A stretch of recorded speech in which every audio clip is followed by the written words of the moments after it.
Good morning to my dear aspirants and all the viewers out there. This is Mr. Vishal this side from Vishal Academy, your XRMC mentor.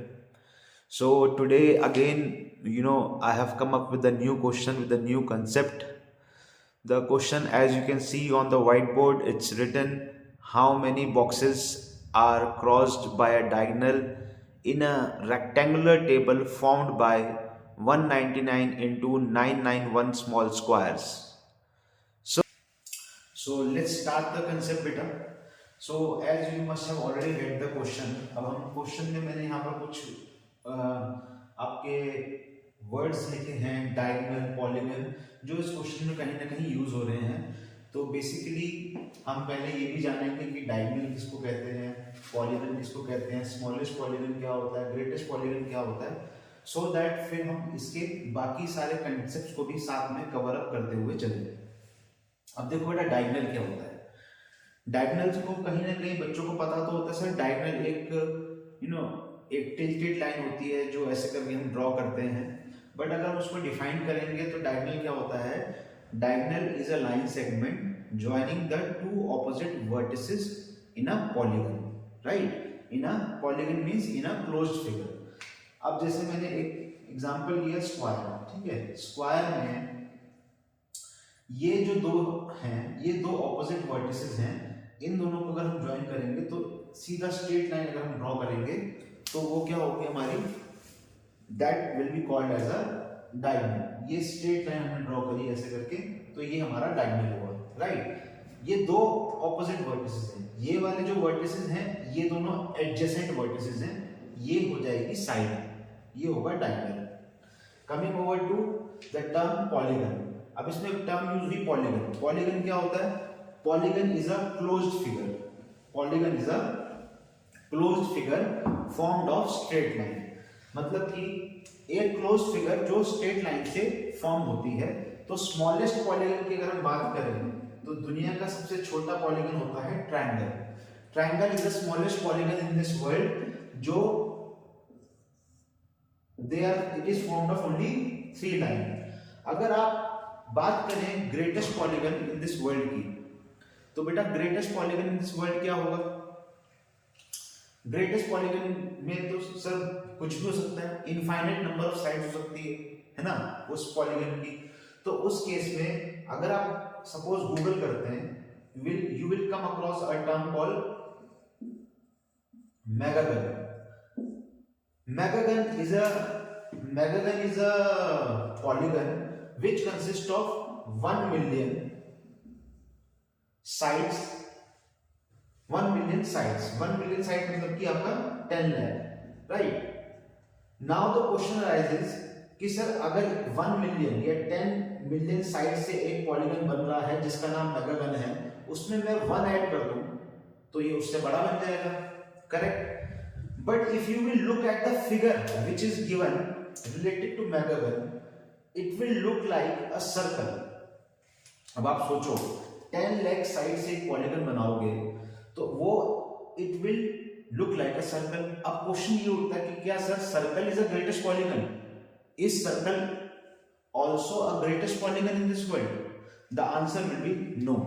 See, circle is not a greatest polygon because why? Why circle is not a greatest polygon? Circle is a closed figure. Correct, sir. Circle is a closed figure, but it is not formed of straight line. It is formed of curved. The circle is formed of curved lines. This line is curved here. You can see the curve out here, right? But megagon looks like a circle. Megagon जो है circle की तरह दिखता है. It tends to be a circle. It tends to become a circle. एक point में, ठीक है.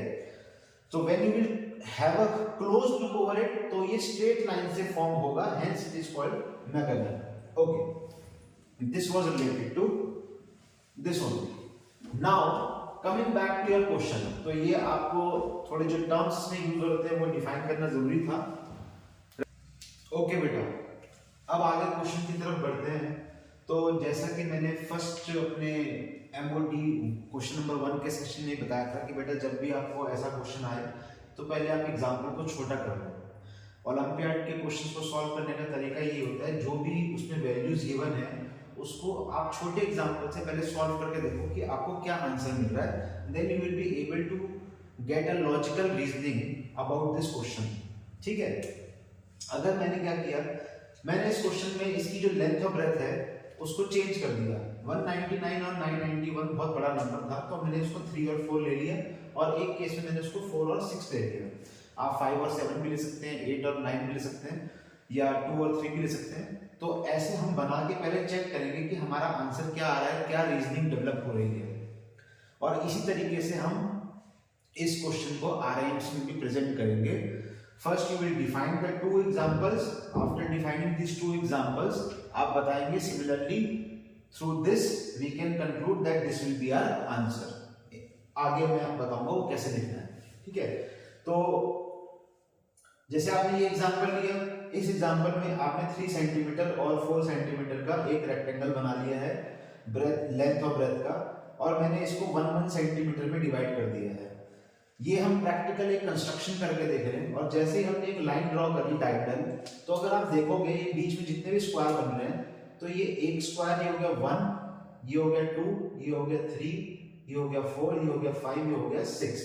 तो मेरा आंसर आ रहा है इसमें 6, कि ये अगर एक हम रेक्टेंगल 3x4 का लेते हैं और डायगोनल ड्रॉ करते हैं, तो वो उसके अंदर जितने स्क्वायर बनेंगे उन स्क्वायर में से ऑब्वियसली अगर आप इसको काउंट करोगे तो ये 12 स्क्वायर बनेंगे, 3 4 12।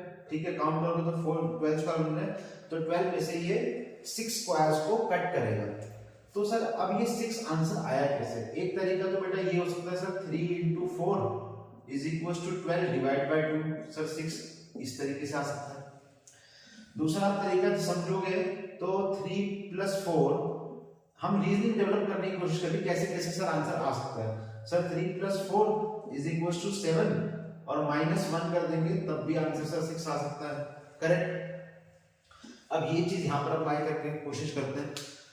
उस हिसाब से अगर मैं फर्स्ट अप्रोच यहां पर अप्लाई करता हूं, तो फर्स्ट अप्रोच के हिसाब से मेरा आंसर क्या आना चाहिए sir? 4 × 6 = 24 divided by 2, answer should be 12। पहली अप्रोच।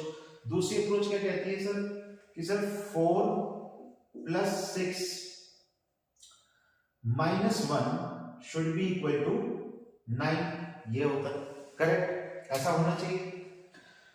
अब आप इसमें अगर जो प्रैक्टिकली आपने करके देखा, जब 4 और 6 सेंटीमीटर के आपने रेक्टेंगल को उसको स्क्वायर में डिवाइड किया, अगर आप चेक करोगे बेटा तो ध्यान से देखो, ये है 1, ये भी कट हो रहा है 2 3 4 5 6, ये इसके बिल्कुल सेंटर से जा रही है 7 और 8। ठीक है, ये वाली जो लाइन है इसके बिल्कुल दोनों वर्टिकली और हॉरिजॉन्टल लाइन को दोनों को कट कर रही है यहाँ पर। ठीक है, तो ये वाला स्क्वायर कट नहीं हो रहा है, तो यहाँ पर आंसर हमारा आ रहा है 8। ठीक है, अब 8 आ रहा है यहाँ पर आंसर हमारा। तो इसमें क्या आपको समझ में आया कि सर ये वाला हमारा तो एलिमिनेट हो गया। ठीक है, इसमें इससे तो आंसर नहीं आ सकता, ये अप्रोच तो गलत है। Correct. Now we have to find कि सर हमारा आंसर यहाँ पर तो 6 इसकी अप्रोच से सही आ रहा है, बट यहाँ पर हमारा आंसर 8 आना चाहिए, ये 9 क्यों आ रहा है? Correct. This is happening because of the principal of double counting. अब यहाँ पर क्या है बेटा, अब मैं आपको इसका करेक्ट आंसर पहले बता देता हूँ कि इसका करेक्ट आंसर जो आएगा वो कैसे आएगा। वो हमारा आएगा length plus breadth minus highest common factor of L and B। इस कंसेप्ट को आप अप्लाई करेंगे। ठीक है, हम लेंथ और ब्रेथ को ऐड करेंगे और उसमें से उसका हाईएस्ट कॉमन फैक्टर को माइनस करेंगे। तो उस हिसाब से अगर देखा जाए तो ये हो जाएगा 4 + 6, और 4 और 6 का HCF होता है 2, तो हमारा आंसर आएगा 8। This is the correct answer for this question. Right. Now अभी मैंने आपको बताया प्रिंसिपल ऑफ डबल काउंटिंग कि डबल काउंटिंग कैसे होती है। देखिए there are many ways to understand this concept. ठीक है, अब इसका प्रिंसिपल ऑफ डबल काउंटिंग कैसे हो रहा है, let's understand that. Let's understand the principal of double counting. अब देखो मैंने इसमें क्या करा, इस फिगर को मैंने रोज में और कॉलम्स में डिवाइड कर दिया। राइट, ये C1 कॉलम है, C2 C3 C4, और ये रो 1 रो 2 और रो 3। अगर आप इस क्वेश्चन को ध्यान से देखोगे, अगर मैं C2 रो की बात करूं तो C2 कॉलम की बात करूं तो C2 कॉलम में कितने स्क्वायर कट हो रहे हैं, 1 और 2, यहाँ पे 2 को कट हो रहे हैं, राइट। और अगर हम बात करें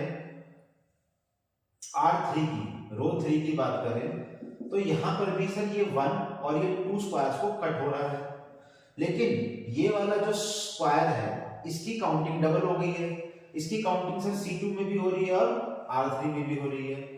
this is the reason why we are subtracting the highest common factor of the length and the breadth. समझ में आया? इसलिए हमने 3 और 4 का जो हाईएस्ट कॉमन फैक्टर था वो था 1, जो एक्स्ट्रा इसमें ऐड हो रहा था फॉर्मूले में वो प्रॉब्लम क्रिएट करता, तो उस तरीके से इसका डेरिवेशन आया है। इसलिए हमने 3 + 4 और दोनों का हाईएस्ट कॉमन फैक्टर 1 को सब्ट्रैक्ट कर दिया। Correct. Now coming back to this question, आपने ये दो एक्सप्लेनेशंस अगर आप दे दोगे छोटे एग्जांपल्स के बाद, after that you will write similarly कि सर सिमिलरली